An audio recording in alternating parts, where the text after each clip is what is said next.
Obsessive love episode 1। रात का वक्त था। तेज बारिश में हाथ में टेडी बेयर लेकर एक मासूम सी लड़की सुनसान रास्ते पर भागे जा रही थी। उसके होठों से खून बह रहा था और जगह जगह चोट के निशान दिखाई दे रहे थे। भागते भागते उस लड़की का पैर फिसला और वो सड़क पर पेट के बल गिर गई। वो रोते हुए अपने टेडी बियर को उठाकर कहती है, चीकू चीकू आप ठीक तो हो? आपको कहीं चोट तो नहीं आई? वो अंकल लोग बहुत बुरे हैं चीकू। वह हमको आपसे दूर कर रहे हैं। हम उनके साथ कभी नहीं जाएंगे। तभी पीछे से कुछ लड़कों की आवाज़ आती है, ए देखो रे वहाँ है वो, पकड़ो उसे।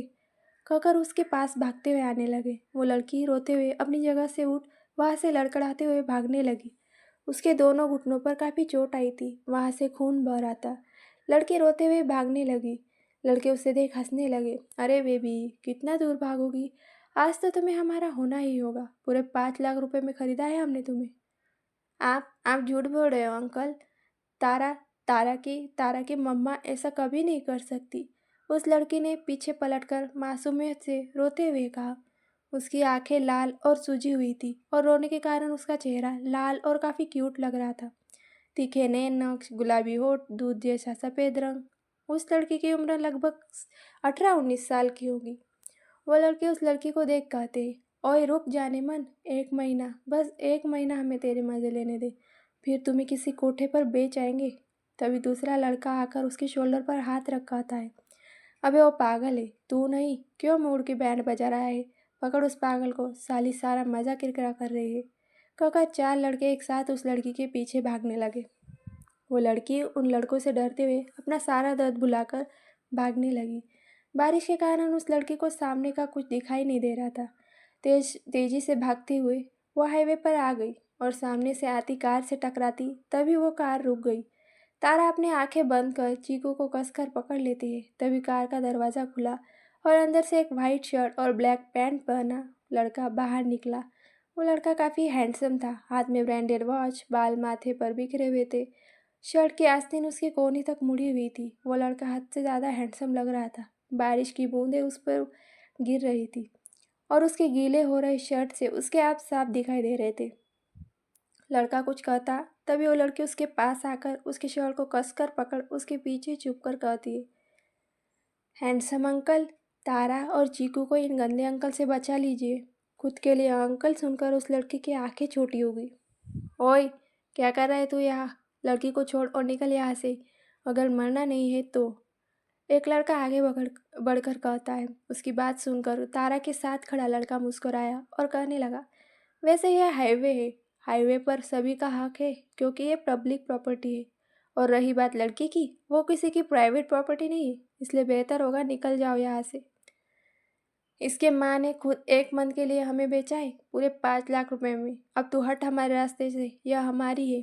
कहकर एक लड़का जैसे ही तारा को हाथ लगाने आगे बढ़ता है, उस तभी उनमें से एक लड़के की चीखने की आवाज़ सुनाई देती है। उस लड़के ने सामने खड़े उस लड़के के हाथ को पूरी तरह मरोड़ दिया। वो लड़का दर्द से चिल्लाया।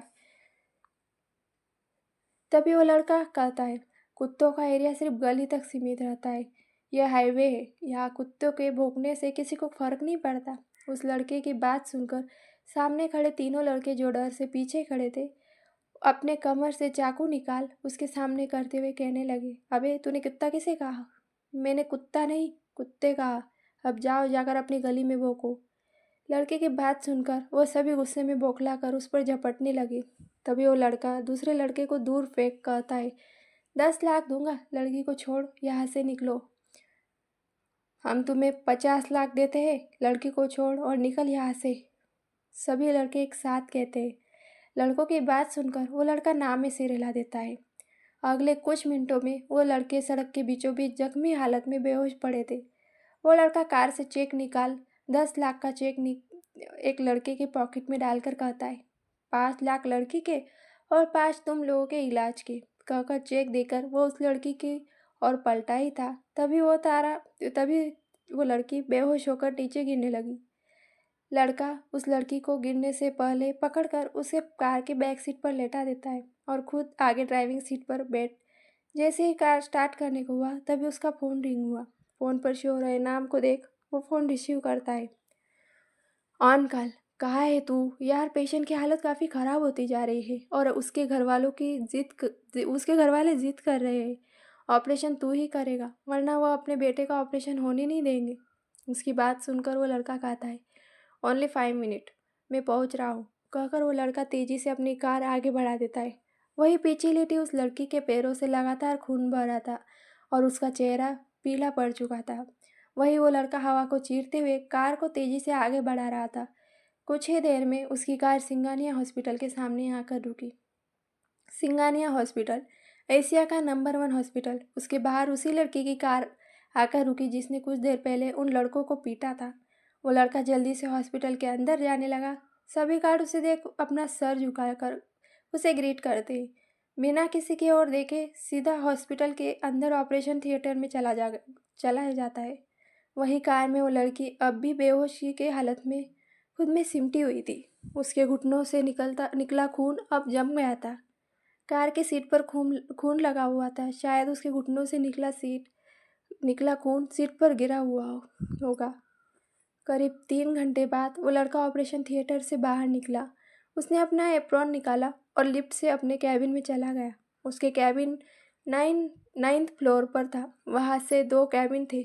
एक कैबिन के बाहर बड़े से अक्षरों में लिखा था, आलिया मल्होत्रा।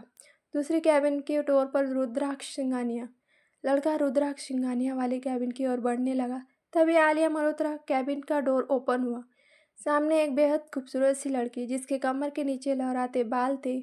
उसने शॉर्ट वाइट ड्रेस पहनी हुई थी। आंखें भूरी, मेकअप कुछ ज़्यादा ही था, मतलब मेकअप की दुकान ही समझो। वो इतराते हुए कैबिन से बाहर आकर कहने लगी, रुद्र आप कहाँ थे? हम कितने परेशान हो गए थे। अंकल, वो आगे कुछ कहती, तभी रुद्राक्ष अपने गुस्से भरी नज़रों से उसे घूर कर बिना कोई जवाब दिए वहाँ से अपने कैबिन में चला गया। आलिया स्माइल करते हुए कहने लगी, डोंट वरी रुद्र बेबी, आपको हम किसी भी तरह पा ही लेंगे। बस मॉम डैड इंडिया आ जाए, उसके बाद हमारी शादी होगी और मैं बनूंगी इस पूरे सिंगानिया हॉस्पिटल और उनके बिजनेस की एकलौती मालकिन, और तुम the famous youngest top 10 doctor Rudraksh Singhania सिर्फ मेरे होंगे, सिर्फ और सिर्फ मेरे। वो लड़की कह रही थी, तभी एक लड़का उसके सामने आकर कहता है, सपना हो या दिल हो, आखिर टूट जाता है, टूट जाता है। उस लड़की की बात सुनकर वो अपने पैर पटकते हुए अंदर जाकर अपने कैबिन का डोर लगा लेती है। सपना और दिल नहीं, पर इस कैबिन का डोर जरूर टूटेगा। वो लड़का हंसते हुए रुद्राक्ष के सिंगानिया के कैबिन में चला गया। सामने रुद्राक्ष अपने चेयर पर सर टिकाकर ऊपर सीलिंग को देख रहा था। हे रुद्र, क्या मैं अंदर आऊँ? वह लड़का अंदर आकर यह सब कहता है। उसकी बात सुनकर रुद्र बिना उसकी ओर देखे कहने लग रहा, अंदर आ ही गया है तो पूछ क्यों रहा है? ऋषिकेश मुखर्जी, हमारा नाम डॉक्टर ऋषिकेश मुखर्जी है, तो थोड़ा तमीज़ से बात कर, समझा? ऋषि की बात सुन रुद्र उसे घूर कर देखता है। तेरी तमीज़ की ऐसी की तैसी, साले कमीने, एक केस हैंडल नहीं कर पाया तू, अब खुद को डॉक्टर कह रहा है। रुक, तुम्हें तो मैं, कहकर वो ऋषि के पीछे भागने लगा। ऋषि कैबिन के इधर से उधर भागते हुए कहने लगा, जाने मन, मेरी बात तो सुन यार।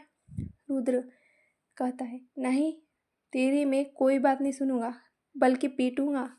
ऋषि कहता है, यार वो लोग चाहते थे कि तू ही उनके पेशेंट का ऑपरेशन करे, वरना वो यहाँ से चले जाएंगे। और इतना ही नहीं, उन्होंने तो उस मेकअप की दुकान को भी ऑपरेशन करने से रोक दिया, तो तुम्हें इमरजेंसी में बुलाना पड़ा। अब तू बता, ऐसी सिचुएशन में बंदा क्या करे?